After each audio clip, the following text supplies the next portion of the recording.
நீங்கள் பார்த்துக் கொண்டிருப்பது உங்கள் விஜய்.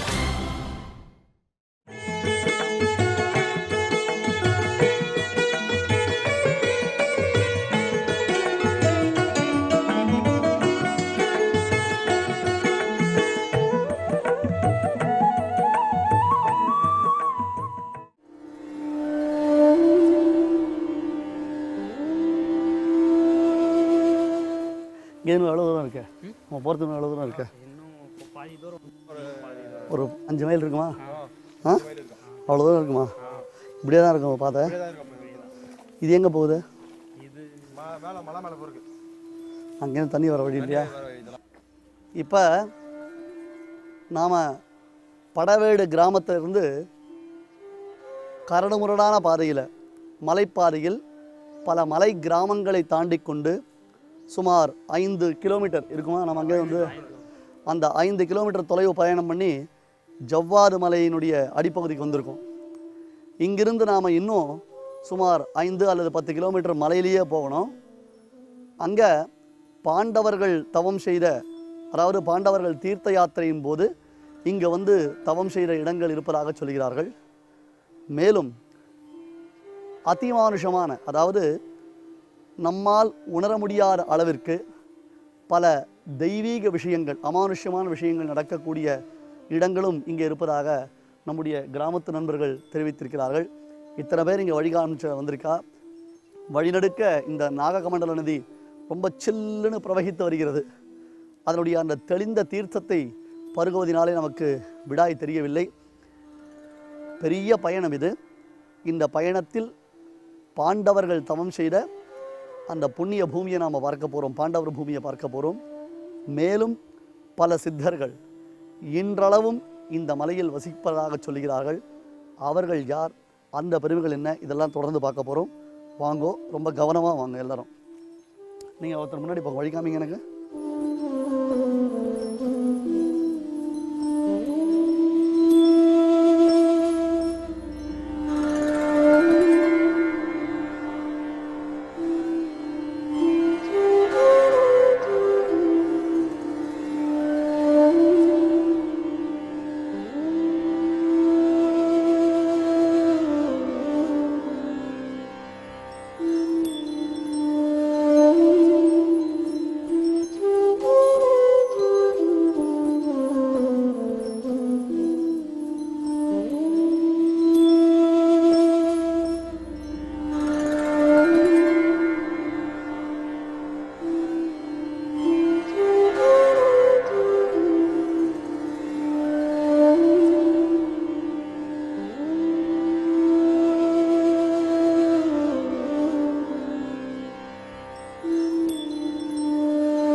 நாம் இப்பொழுது இருக்கக்கூடிய இந்த இடம் பாண்டவர் பூமி என்று இங்குள்ள கிராம மக்களால் அழைக்கப்படுகின்றது.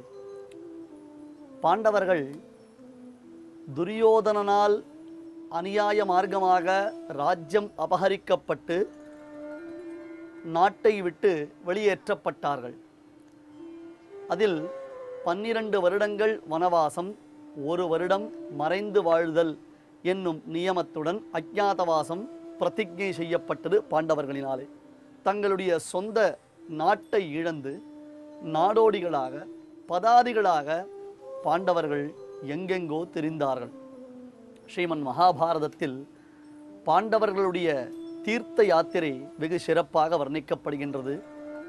பல புண்ணிய க்ஷேத்திரங்களிலும், தீர்த்த விசேஷங்களிலும், ஸ்நான கட்டங்களிலும், புண்ணிய நதிகளிலும் அவர்கள் சஞ்சாரம் செய்து நீராடி தபோவனங்களையெல்லாம் தரிசித்து மகர்ஷிகளையெல்லாம் தரிசனம் செய்து 12 வருடங்கள் காட்டிலேயும் மேட்டிலேயும் இது போன்றதான பாறைகள் நிறைந்த பகுதிகளிலும் சொல்லனாறு துன்பத்தை எல்லாம் அனுபவித்தார்கள் என்பதையும் நாம் மகாபாரதம் வாயிலாக பார்த்து வருகின்றோம். பாரதம் நமக்கு ஒரு படிப்பினை. ஆம், எத்தகைய சிறப்பு வாய்ந்தவனாக இருந்தால் கூட ஏதாவது ஒரு விதத்தில் அவனுக்கும் அவன் வாழ்க்கையில் சறுக்கல், அவன் வாழ்க்கையில் இருந்து பல படிப்பினைகள், பலவிதமான துன்பங்கள், மேலும் இன்பங்கள் மாறி மாறி வருகின்றன. இதையெல்லாம் நாம் உணர வேண்டும். தர்மபுத்திரர் மற்றும் அவருடைய சகோதரருடைய வாழ்க்கை நமக்கு ஒரு படிப்பினையாகத்தான் இருக்கின்றது. அந்த வகையில்தான் பாண்டவர்கள் படை வீடு அல்லது படைவேடு என்னும் இந்த பகுதிகளுக்கெல்லாம் விஜயம் செய்ததாக இங்கே வசிப்பவர்கள் பெருமிதம் பொங்கச் சொல்லுகிறார்கள். நாங்கள் பாண்டவர்கள் சென்ற பாதைகளெல்லாம் வந்திருக்கிறோம் என்று சொல்லுகிறார்கள். இப்பொழுது அடர்ந்த வனப்பகுதியில், மலைப்பாங்கான பிரதேசங்களில், குறிப்பாக இந்த கமண்டல நாகநதி ஆங்காங்கு நெளிந்தும் வளைந்தும் பெரும் பாறைகளை பிளந்து கொண்டும் பிரவகித்து ஓடி வருவதையெல்லாம் கடந்து வந்தோம் அல்லவா? படை வீட்டிலிருந்து சுமார் 5 அல்லது 10 கிலோமீட்டர் தொலைவில் நாம் பெரும் மலைப்பகுதியில் குகையில் இன்றைய உபன்யாசத்தை பார்த்து வருகிறோம். இங்கே விசித்திரமான பல கதைகள் சொல்லப்படுகின்றன. இந்த மலையின் மேலே சற்று தொலைவு சென்றோமையானால் பீமசேனன் தன் கதாயுதத்தை பிரயோகித்து மலைப்பாறையை பிளந்து அதிலிருந்து நீரூற்றாக அருவி வெள்ளமிட்டு வழிந்தோடும் வழி செய்திருக்கிறார். அதையும் நாம் பார்க்கலாம். அதுபோன்று இந்த இடத்திற்கு பாண்டவர்கள் வந்து புண்ணிய தீர்த்தமாடி தங்கள் வஸ்திரங்களை எல்லாம் இங்குள்ள பாறைகளில் உலர்த்தினார்களாம். அப்படி உலர்த்தியதின் அடையாளமாக இன்னும் அந்த இடத்தில் துணி படிந்திருப்பதை போன்று கற்பாறைகளில் ஒரு படிமங்களை நாம் பார்க்கிறோம். கிராமவாசிகள் பெருமிதம் பொங்க அவற்றையெல்லாம் நமக்கு காண்பிக்கிறார்கள்.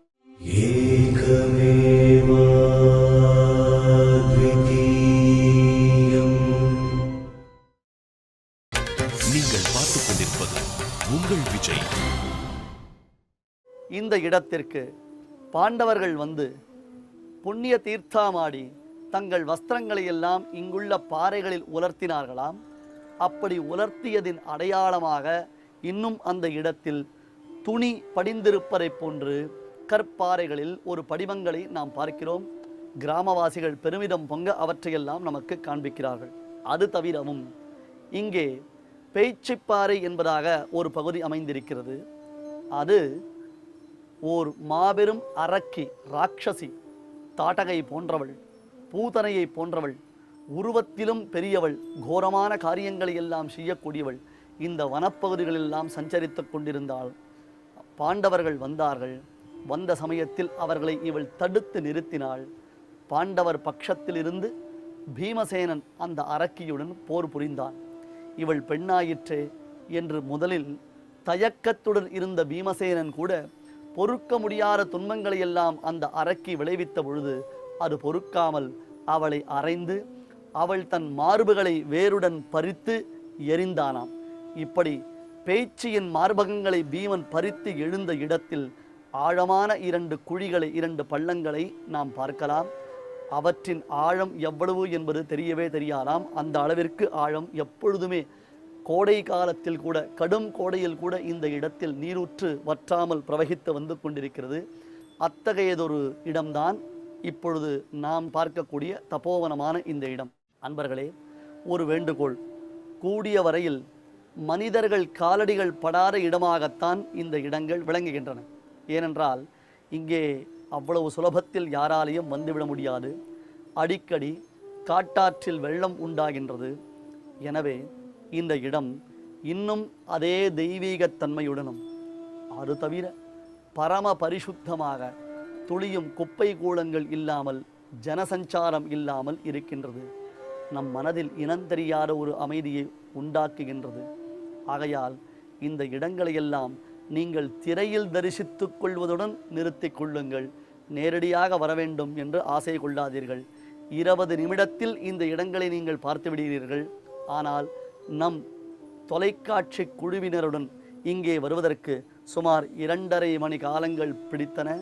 வழிநடுக கரடமுரடான பயணம், நெடிதுயர்ந்த பயணம், அவற்றை ஒரு வழியாக பூர்த்தி செய்து கொண்டு இங்கே இளைப்பாறுவதற்கு தக்கபடியாக இயற்கையாக அமைந்த ஒரு குகையில் இருந்து கொண்டு தான் ஜமதக்னியின் சரித்திரத்தை தொடர்ந்து பார்க்கப் போகிறோம். ஜமதக்னி மகரிஷி தன் பித்ருக்களை குறித்து ஸ்ராத்தம் செய்தார். ஸ்ராத்தத்திற்காக நல்ல காராம்பசுவின் பாலை ஒரு பாத்திரத்தில் கறந்து வைத்திருந்தார்.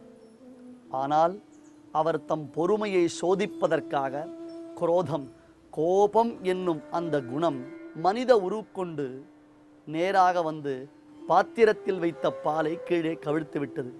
ஜமதக்னி கோபவசப்படுகிறாரா?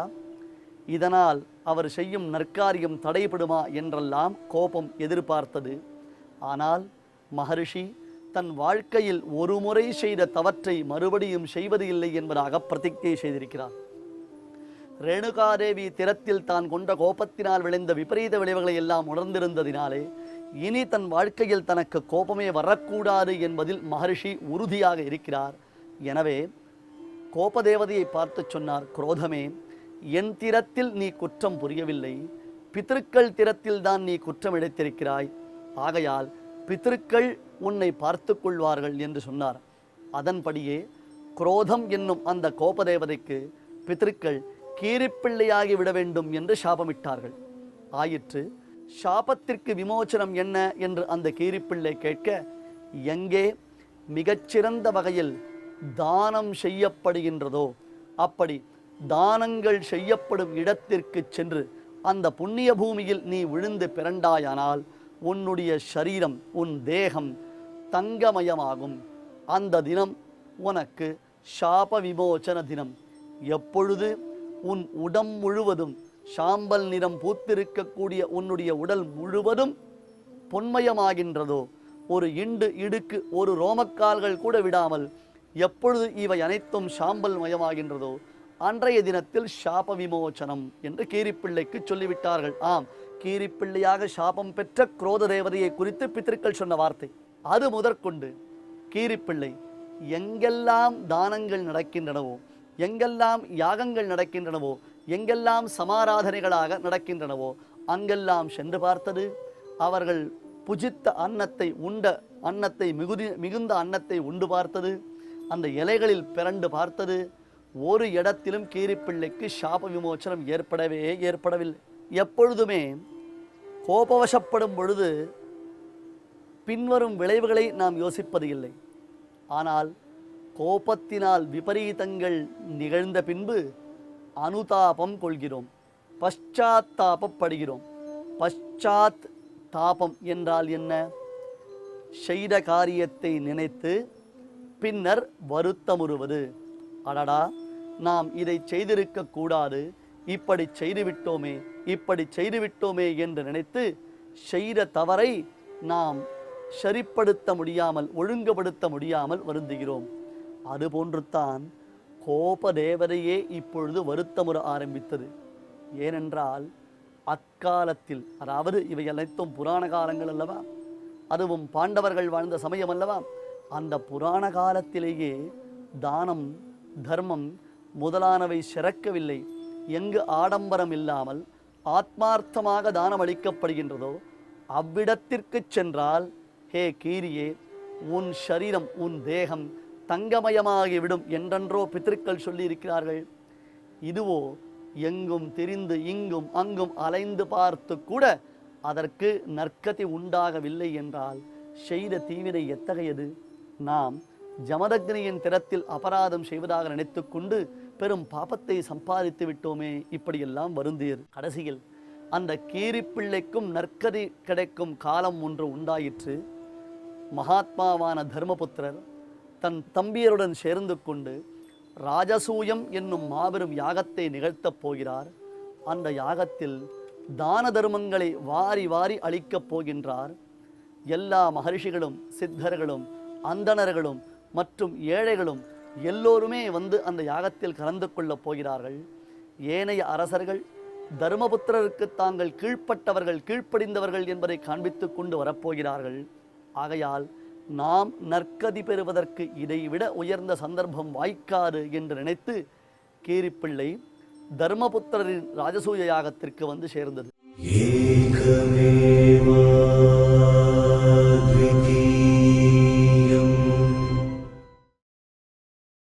நீங்கள் பார்த்துக் கொண்டிருப்பது உங்கள் விஜய். அரசர்கள் போட்டி போட்டுக்கொண்டு யுதிஷ்டிர மாமன்னருக்கு காணிக்கை செலுத்துகின்றார்கள். ஒரு அரசன் கூடை கூடையாக ரத்தினங்களை கொண்டு வந்து காணிக்கையாக சமர்ப்பிக்கிறார். மற்றொரு அரசன் கட்டி கட்டியாக பாலம் பாலமாக தங்கங்களை கொண்டு வந்து அரசருக்கு சமர்ப்பிக்கிறார். இதை பார்க்க பார்க்க பார்க்க துரியோதனனின் பொறாமை தீ கிளர்ந்து எழுகின்றது. இப்படி துரியோதனன் பொறாமை கொண்டதனால் அன்றோ பாண்டவர்களை சூதாட்டத்தில் வென்று அவர்கள் ராஜ்யத்தை தான் அபகரித்துக் கொண்டு காட்டிலேயும் மேட்டிலேயும் கல்லிலேயும் முள்ளிலேயும் அவர்கள் திரியும்படியாக 12 ஆண்டுகள் வனவாசத்தை துரியோதனன் ஏற்படுத்தினான். அத்தகையதொரு வனவாசத்தை செய்த சமயத்தில் அன்றோ இங்கே கமண்டலநாக நதியின் கரைகளில் பாண்டவர்கள் நடந்து சென்றார்கள். அவர்கள் நடந்து வந்த பாதையைத்தான் நாம் பார்த்தோமே. இந்த யாகத்தில் கிருஷ்ண பரமாத்மா, வரக்கூடிய அதிதிகள், மகாத்மாக்கள், மகான்கள், அவர்கள் திருவடியில் தான் தீர்த்தம் சேர்த்து பாகவத ஸ்ரீபார தீர்த்தம் புண்ணியம் என்பதாக அந்த ஸ்ரீபார தீர்த்தத்தை தன் சிரசில் புரோக்ஷித்துக் கொண்டார். கிமு கத்தியதே நிருபவரஸ்ய பாக்யோன்னதி என்பதாக நாராயணி பட்டத்ரி நாராயணியத்தில் கொண்டாடுகிறார். அடடா, யுதிஷ்டிரமாமன்னன் செய்த பாக்கியராதிசயம்தான் என்ன! கண்ணன், உலகத்திற்கெல்லாம் நாயகனான கண்ணன் இக்காரியத்தை செய்தானே என்று சொல்லுகிறார். யுதிஷ்டிரருக்கு ஒரு பெருமை உண்டாம். என்ன? அவர் எண்ணி பார்த்து கொடுப்பது இல்லை, அதுபோன்று கொடுத்த பின்பும் எண்ணி பார்ப்பது இல்லை. எத்தகைய மகாகுணம் இது! நாம் எத்தனை ரத்தினங்கள் கொடுக்கிறோம், எத்தனை தங்கக்காசுகள் கொடுக்கிறோம், எவ்வளவு நாணயத்தை இவருக்கு கொடுக்கிறோம் என்று எண்ணி பார்த்தும் கொடுக்கக்கூடாதாம். கொடுத்த பின்னர் ஐயோ, இவருக்கு ஏன் இவ்வளவு கொடுத்தோம், இன்னும் சற்றே குறைத்திருக்கலாமே என்பதாக நினைக்கவும் கூடாதாம். எண்ணி பார்த்தும் கொடுக்க கூடாது, கொடுத்த பின்னும் எண்ணி பார்க்க கூடாது. அப்படி ஒரு பிரதிஜை செய்து கொண்டு யுதிஷ்டிரர் வாரி வாரி வாரி அளித்துக் கொண்டிருக்கின்றார். கோபம் என்னும் தேவதை தான் கீரிப்பிள்ளை வடிவத்தில் இருந்து விடுதலை ஆவதற்கு, தனக்கு ஏற்பட்ட நேர்ந்திருக்கும் சாபத்திலிருந்து விமோச்சனம் கிடைப்பதற்கு யுதிஷ்டிர மாமன்னனின் ராஜசூய யாகத்தை தவிர்த்து வேறொரு வாய்ப்பு இல்லை என்று நிச்சயித்து அந்த ராஜசூய யாகத்திற்கு வந்து சேருகின்றது. எல்லோரும் கீரிப்பிள்ளையை வித்தியாசமாக பார்க்கிறார்கள். சுவாமி, கீரிப்பிள்ளையை பார்ப்பதில் என்ன வித்தியாசம்? இதில் என்ன ஆச்சரியம்? காட்டிலேயும் மேட்டிலேயும் நடந்து வந்தால் பல கீரிப்பிள்ளைகளை பார்க்கிறோமே. ஒருவேளை அரண்மனைக்குள்ளே, கட்டுக்காவல் மிகுந்த அந்த அரண்மனைக்குள்ளே எவ்விடம் கீரிப்பிள்ளை வந்தது, இதுதான் ஆச்சரியமா என்றால் அதெல்லாம் ஆச்சரியமில்லை. உள்ளே வந்த சாபம் பெற்ற குரோதம் என்னும் அந்த கீரிப்பிள்ளை வித்தியாசமாக தோற்றமளித்தது. ஆம், அதன் உடம்பில் ஒரு பகுதி மட்டும் மினு மினு மினு மினு என்று தங்கத்தை போன்று மினுக்கிறது. மற்றொரு பகுதி, மற்ற ஏனைய பகுதிகள் சாமான்யமாக சாம்பல் நிறம் பூத்துத்தான் காட்சியளிக்கிறது. இது என்ன வித்தியாசமான சிகை அலங்காரத்தை இக்காலத்தில் இளைஞர்கள் செய்து கொள்கிறார்களே, அதுபோன்று ஒரு புறம் தங்கம் மினுமினுப்பு, மற்றொரு புறத்தில் பழைய அதே போன்றதான வர்ணம். அந்த கீரி உள்ளே வந்து இப்படியும் அப்படியும் உருண்டும் பரண்டும் எல்லாம் செய்து பார்க்கிறது. ஒன்றும் பிரயோஜனம் இல்லை. வேடிக்கையான அந்த செயலை எல்லோரும் பார்த்து கொண்டிருக்கிறார்கள். அப்பொழுது அந்த கீரி பலமுறை பிறண்டு பார்த்து, தன் உடம்பை உதறி பார்த்து, திரும்பி பார்த்து, அதன் பிறகு சபை நடுவே பேச ஆரம்பித்தது. யுதிஷ்டிர மாமன்னன் மாபெரும் யாகத்தை செய்கிறான், தனக்கு எந்த அரசர்களும் எதிர்ப்பே இல்லை என்பதை ஸ்தாபனம் செய்வதற்காகவே ராஜசூயம் என்னும் யாகத்தை இந்த மாமன்னன் செய்து கொண்டிருக்கிறான். இந்த யாகத்தில் அனைத்து தேவர்களும் குழுமி இருக்கிறார்கள், மகரிஷிகள் குழுமி இருக்கிறார்கள், பல தேசத்து அரசர்களும் பலதரப்பட்ட மக்களும் குழுமி இருக்கிறார்கள். இந்த யாகம் வெகு சிறப்பாக நடைபெறுவதாகத்தான் எல்லோரும் சொல்லுகிறார்கள். தானங்களும் தர்மங்களும் குறைவில்லாமல் நடைபெற்று வருகின்றன. ஆனால் யுதிஷ்டிர மாமன்னன் செய்யும் இந்த யாகத்தை காட்டிலும் குருக்ஷேத்திரம் என்னும் புண்ணிய பூமியில் ஓர் அந்தணன் தன்னுடைய ஆகாரமான ஒரு பிடி சத்துமாவை தானமாக அளித்தானே, அந்த தானத்திற்கு, அத்தகையதொரு தயைக்கு யுதிஷ்டிர மாமன்னன் செய்யும் ராஜசூய யாகம் ஈடாகவே ஈடாகாது என்று சூளுரைத்தது. குருக்ஷேத்திரத்தில் ஏழை அந்தணன் ஒருவன் தனக்கு கிடைத்த ஒரு பிடி சத்துமாவை தானமாக அளித்தானே, அவன் அளித்த தானத்திற்கு ஈடாக இங்கே ராஜசூய யாகத்தில் கட்டி கட்டியாக பொன்னையும் பொருளையும் நல்ல ரத்னங்களையும் அளித்தால் கூட ஈடாகாது என்று கீரிப்பிள்ளை கோஷித்தது. என்ன ஆச்சரியம்! கீரிப்பிள்ளை பேசுகிறதே, என்ன பேசுகிறது? என்ன வார்த்தை இது? யாரவன்? குருக்ஷேத்திரத்தில் அந்தணர் ஒருவர் தானம் செய்தாராமே, அது என்னவாக இருக்கும் என்பதாக அங்கே யாகசாலையில் குழுமியிருந்த எல்லோரும் கீரிப்பிள்ளை சொல்லும் கதையை கேட்பதற்கு ஆவலாக இருந்தார்கள். நாமும் அதே ஆவலுடன் காத்திருக்கலாம். ஏகமேவா